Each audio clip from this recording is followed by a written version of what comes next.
ليه كده يا رب؟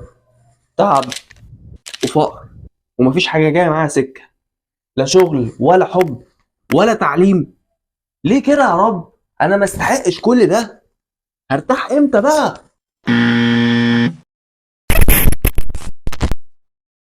الحمد لله. اللهم ارضني وعافيني فيما أبقيت، حتى لو أحب تعجيل ما أخرت ولا تأخير ما عجلت. اللهم ارزقنا القناعة والرضا بما قسمت لنا، واجعلنا من الشاكرين لنعمك علينا.